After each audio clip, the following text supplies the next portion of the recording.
Today we will be discussing two catabolic pathways that yield energy: aerobic respiration and fermentation. Let us first observe the pathway in aerobic conditions. Aerobic respiration describes a process in which oxygen is consumed along with an organic molecule to make adenosine triphosphate, or ATP, which then allows us to perform tasks that require energy. This process can be broken down into four main stages: glycolysis, link reaction, the Krebs cycle or citric acid cycle, and oxidative phosphorylation. Now let's explore each of these processes in depth. Glycolysis. Glycolysis literally means the splitting of 6-carbon glucose into 2,3-carbon pyruvates. And it's important to note that glycolysis occurs in the cytosol and not in the mitochondria. So first, to get started with glycolysis, it all begins with a molecule of glucose that enters the cytosol through the cell membrane. And it ends up in the cytosol. It actually takes energy to make energy. So we're going to be utilizing two molecules of ATP. The first reaction will be catalyzed by the enzyme hexokinase, which will speed up the phosphorylation reactions. So it transfers a phosphate from ATP to glucose, and in this reaction, ATP is converted into ADP. A similar thing happens with that second molecule of ATP, but this time it's going to be catalyzed by the enzyme phosphofructokinase. And once again, that ATP is going to be converted to ADP. Next, the enzyme aldolase will catalyze the reaction that splits glucose into 2 3-carbon compounds. In the next reaction, one of the 3-carbon compounds will be catalyzed by dehydrogenase, and in this reaction, NAD will be reduced to NADH.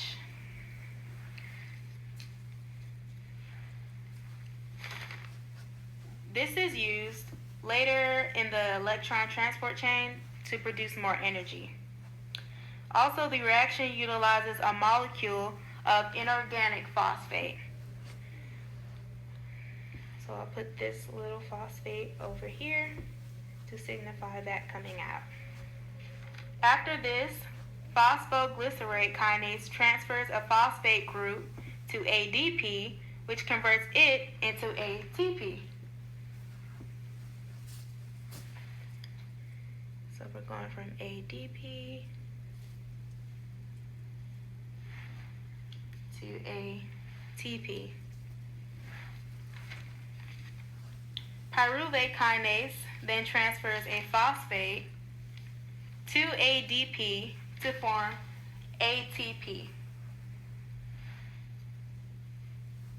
ADP to ATP. So by the end of this, we will have 2 molecules of pyruvate, 2 ADP molecules, and 2 NADH molecules. Because these reactions result in ATP, it is considered substrate level phosphorylation.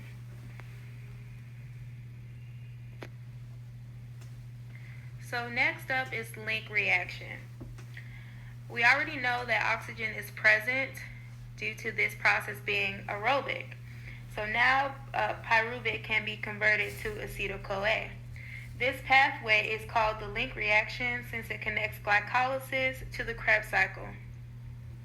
So these 2 pyruvates now need to be transported inside the matrix. So there's actually a specific protein channel that can cross the mitochondrial membranes so this can happen. Pyruvate is oxidized and NAD is reduced to NADH. We also get the formation of protons here, which is important to not forget. Next, the oxidated pyruvate is decarboxylated.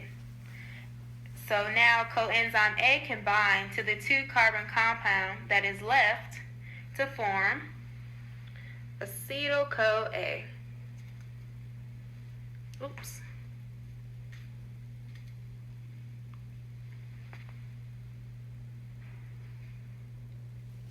The Krebs cycle. Moving on to the Krebs cycle, in the next step, the acetyl-CoA combines with oxaloacetate to form citrate. Citrate is then isomerized to isocitrate. Next, isocitrate is oxidized into alpha-ketoglutarate, and in this reaction, a molecule of NAD is reduced to NADH, and a molecule of CO2 is released or generated. Next, the alpha ketoglutarate is converted into succinyl-CoA. In this reaction, also NAD is reduced to NADH,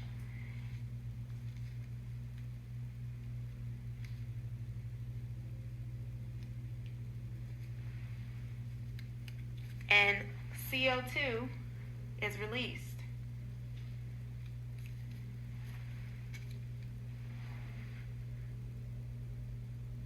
Next, that is converted to succinate. Succinate is converted to fumarate, which is converted to maltate. Now, when maltate returns to oxalatrate, NAD is reduced to NADH once again. So we have NAD being reduced to NADH.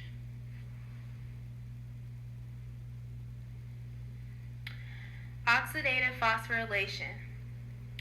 So oxidative phosphorylation begins with NADH, which was produced by glycolysis, the link reaction, and the Krebs cycle before it.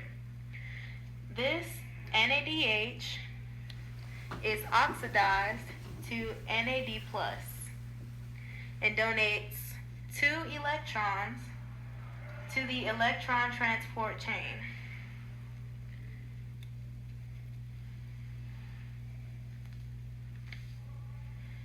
Those electrons are then passed along the complexes and are finally accepted by oxygen.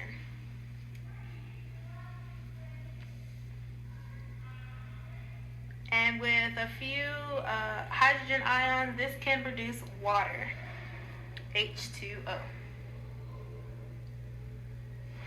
In the meantime, electrons are passed between their complexes as they pump hydrogen ions out of the mitochondrial matrix into the intermembrane space. A similar process happens when FADH2 is used as the electron donor. So FADH2 is going to give 2 of its electrons to the electron transport chain, and is going to be changed into FAD+.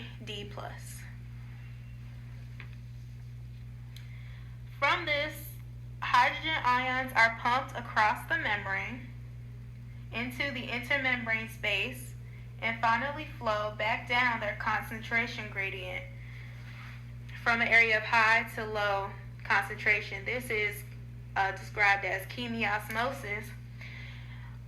So as those hydrogen ions pass through the ATP synthase, it is here where most of our ATP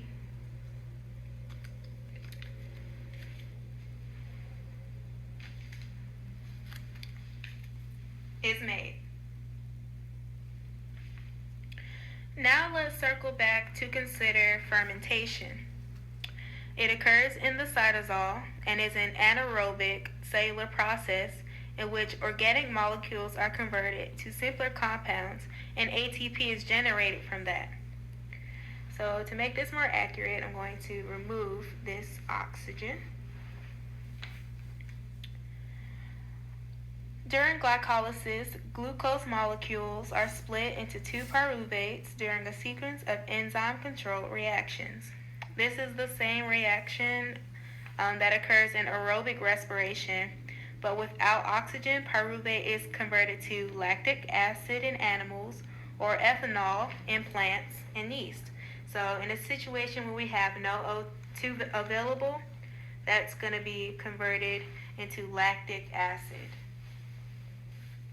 And also, it stops there. There will be no link reaction, no Krebs cycle, and no oxidative phosphorylation taking place.